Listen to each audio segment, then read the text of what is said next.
This is kind of this upside down kingdom that Jesus presents to us in parables. Is the world will teach you, be successful, be great, build wealth, look out for yourself. But Jesus says, unless you humble yourself and relate to the weak and relate to the innocent and the poor and the people that are needy around you, unless you can relate to them, then it's going to be hard to experience the kingdom of God in your life. Hey everyone, welcome to the Healthy Christian Podcast. This is season 4, episode 2. And in this season, we are talking about how to be healthy spiritually. And we're diving into this topic of parables. In the Bible, you see Jesus use a lot of parables to tell stories and examples, and it can be so easy to take these at surface level and miss the deep point that God is communicating. So we want to dive in. We want to kind of be intentional with parables, and we're going to unpack them over this season. And in this podcast, we are really still just kind of scratching the surface and making you think. There's going to be a lot of great resources for you to continue the conversation and unpacking all that God teaches in parables.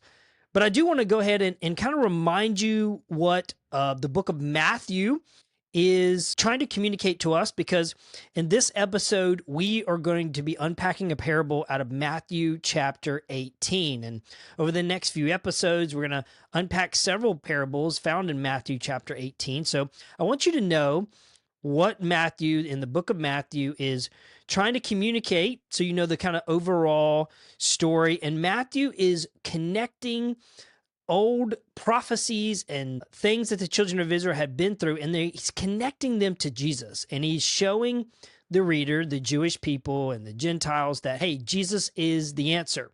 He is the one that is promised. He is the Messiah. He is the King. And Jesus is coming to bring God's ways, God's kingdom on earth, which is kind of counter to our ways and our world and ways of doing things. So that's just a quick, simple overview of the book of Matthew. So let's dive into this parable found in Matthew 18.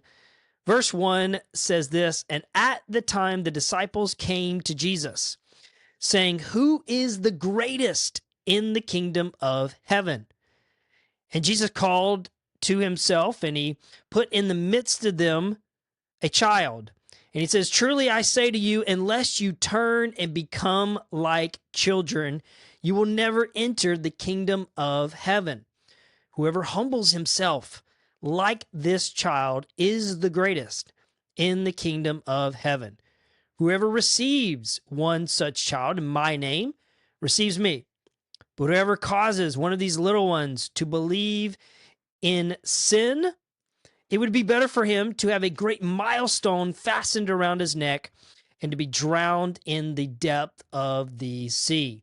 Wow, this is a really powerful, big teaching that Jesus is unpacking here. There's a lot that you could just quickly read over and assume. So I want you to just take a moment after you've heard this, maybe you've read this parable before. What are your first thoughts? What comes to your mind as you hear this, read this? Think about this parable of Jesus saying a child is the greatest in the kingdom of heaven. Wow, that's a powerful statement for Jesus to make, but what does it really mean? Are we meant to all go back to a young age to understand the kingdom of heaven? Let's begin to talk about that. So when Jesus is taking a child as an example, what do you think about when you think about children? For me, I think about innocence. I think about maybe even people that are weak. They're dependent on parents and adults to supply for their need. I know a lot of children are very forgiving of mistakes. Children are also very generous. Little children just love to give and to share, and many of them are humble because they don't really know. But however you think about children, I want you to begin to unpack the bigger meaning here. That Jesus is trying to communicate a much broader teaching, that the greatest people in the kingdom of heaven are the very people maybe we would look down upon, the ones that are dependent on other people, the ones that don't have a lot, maybe are not as smart or as wise as other people, or make as much money or are as successful as other people in the world, Jesus is saying, unless we humble ourselves, unless we understand that the kingdom of heaven cares just as much about those kind of people as it is about the rich and wealthy and successful kind of people.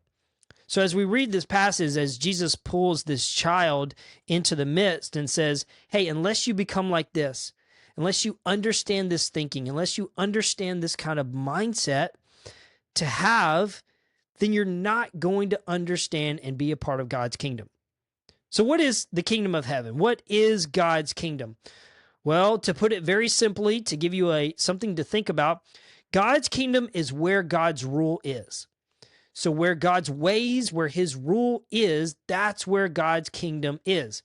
And a lot of times we associate that with heaven, which is true.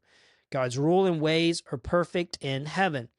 But this can also be applied to earth and to this realm right here where we live, because Jesus came to this earth and he says, hey, the kingdom of heaven is here.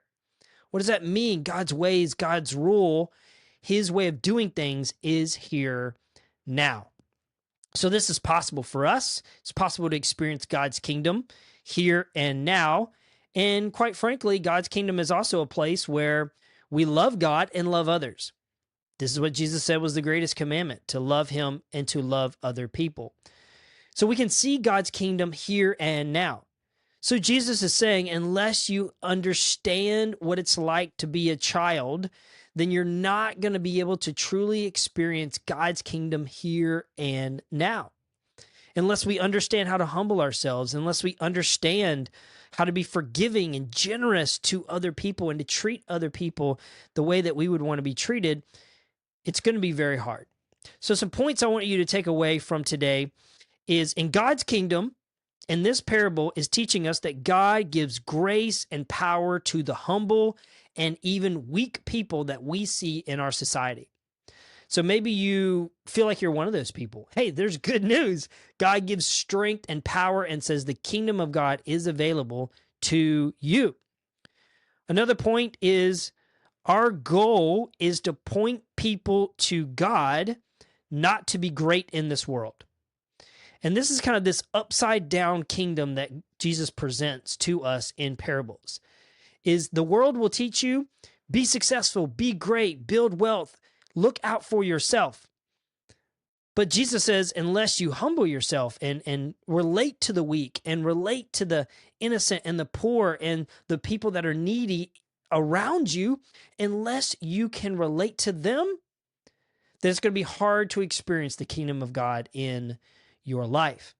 And we have to guard ourselves and protect ourselves from becoming prideful and proud and boasting in our own success in this world. Understanding this concept flips how we view our life, and it flips how we view other people.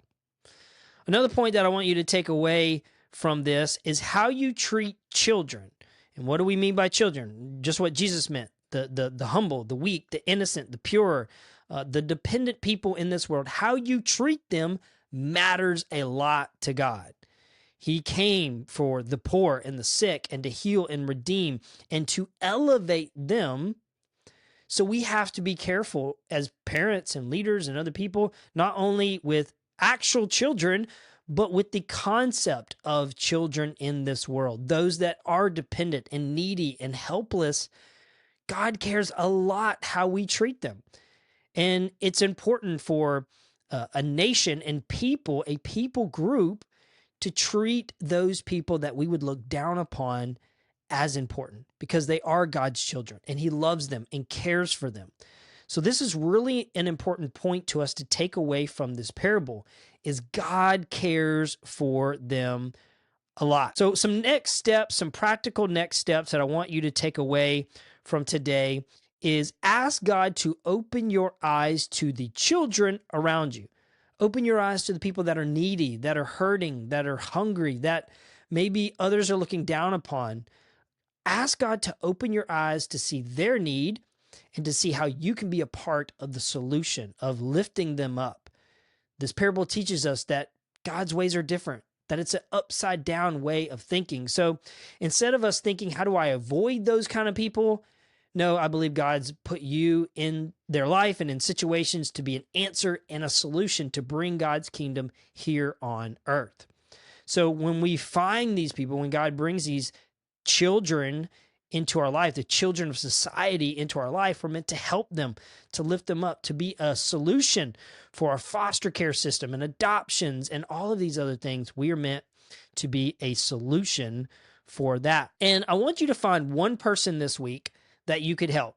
Maybe you don't really identify them as a child, but who is someone that is in need, that maybe they can't help themselves? They've been stuck in a bad situation. Life has been hard for them.